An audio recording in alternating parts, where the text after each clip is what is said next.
Hi everyone and welcome back. In this video we'll be reading the final chapter of Christopher Robin by Disney.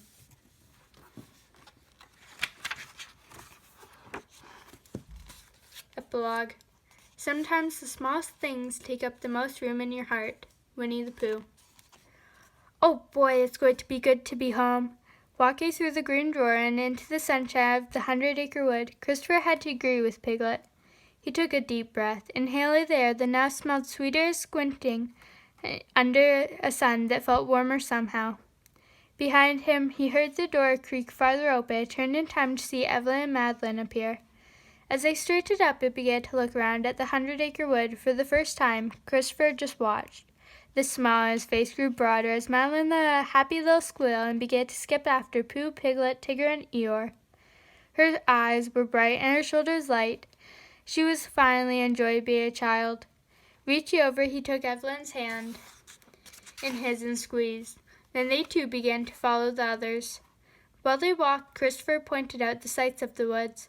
Past a Pooh Sticks bridge, he told Evelyn and Madeline all about the game of Pooh Sticks. When they walked by Owl's house, now safely back in the tree, Christopher told them all about defeating the Heffalump. With every adventure he recalled, Christopher felt the years fall away. Through the eyes of his wife and daughter, he was gay to experience 100-acre wood, like it was when he was a child. Finally, they reached a picnic spot where all important events in the woods were held. Rabbit, Owl, Kanga, and Roo were waiting. Over the table, a banner was hanging that read, "Welcome, Robin family." Seeing the spelling error, Evelyn turned and raised an amused eyebrow at Christopher. "Exposition," she mouthed, just before being swallowed up in a hug from Kanga. Knowing the sign and listening to the others welcome everyone back, Eeyore nodded slowly. "On the happiest day of the year," he said gloomily. "My birthday." "Today?" Roo asked at the same time as Piglet said, "Your birthday?" "No presents and no proper notice taken of me at all," Eeyore said in answer. "Everything is back to normal." Listening to his old friend, Christopher bit his cheek and tried not to smile.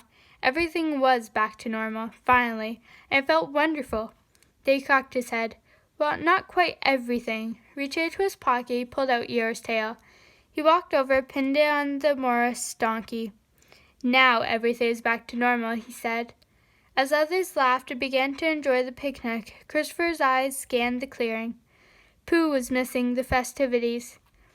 Whispering in Evelyn's ear that he would be right back, Christopher left the party, but not before grabbing a jar of honey. As he walked away from the picnic area, he could hear Madeline's sweet and happy laugh followed by a chuckle from Evelyn. He wondered why he had spent so long trying to keep this place hidden from them, and from himself. With all the bad things he had seen, with all the troubles he had to deal with, the 100-acre wood and his friends were like a healing balm. He never should have left, and as he went to find Pooh, he vowed silently that he would never keep his daughter from this place. He would let her enjoy life and the innocence that the wood brought for as long as he could. It was the least he could do. But first he needed to find Pooh, and he had a pretty good idea where his friend had gone. Making his way quickly through the woods, Christopher crested the small hill that led to the enchanted spot. Sure enough, Pooh was already there, sitting on the log, walking over. Christopher sat down and then handed Pooh the jar of honey. Delighted by the snack, after all, Pooh was hungry. Again, the bear dug in immediately. For a while, they just sat there, content to be doing absolutely nothing. Finally, Pooh looked up from his honey. His nose was covered in the sticky sweetness, and his paw was dripping. "Christopher Robin," he asked, "what day is it?" Christopher smiled at the bear. He knew this refrain. They had this exact conversation hundreds of times before. Still, he played along happily. "It's today," he answered. "My favorite day," Pooh said with a nod. "Mine too, Pooh," Christopher agreed. "Mine too." Pooh looked thoughtful for a moment. Then he spoke again. "Yesterday, when it was tomorrow, was too exciting a day for me," he said, surprising Christopher. This was not part of their usual banter, but Christopher had to agree. Yesterday had been too exciting. Yet he wouldn't have traded it for the world.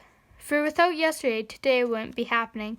And without yesterday, or any of the days before, for that matter, Christopher wouldn't have been able to understand how truly special this moment was, or how lucky he was now.